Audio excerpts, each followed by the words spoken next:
Arak Bali kini telah resmi menjadi warisan budaya tak benda WBTB Indonesia setelah ditetapkan oleh Kementerian Pendidikan, Kebudayaan Riset dan Teknologi RI. Selain itu, Arak Bali juga mendapatkan sertifikat hak kekayaan intelektual HKI dari Kementerian Hukum dan HAM RI yang mempertegas pelindungannya sebagai produk budaya khas Bali. Dalam upaya memperkokoh perlindungan dan pemberdayaan Arak Bali, Pemprov menetapkan Hari Arak Bali pada 29 Januari 2020.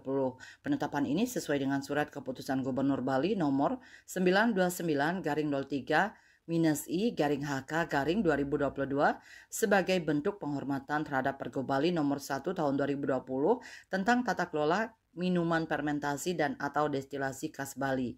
Melansir dari berbagai sumber, Hari Arak Bali tidak hanya menjadi ajang perayaan tetapi juga momen penting untuk meningkatkan kesadaran kolektif masyarakat terhadap nilai budaya dan warisan leluhur berupa arak tradisional. Selain itu, peringatan Hari Arak Bali menjadi sarana untuk melindungi nilai budaya berupa warisan leluhur arak tradisional, juga sebagai upaya untuk memacu peningkatan kesejahteraan masyarakat Bali yang berprofesi sebagai petani dan perajin arak Bali. Kebijakan Gubernur Bali saat itu, Wayan Koster, terkait tata kelola arak Bali telah memberikan dampak signifikan bagi para produsen. Berdasarkan survei yang dilakukan pemerintah, banyak produsen melaporkan peningkatan pendapatan sejak arak Bali mulai dihadirkan di hotel, restoran, dan atraksi wisata.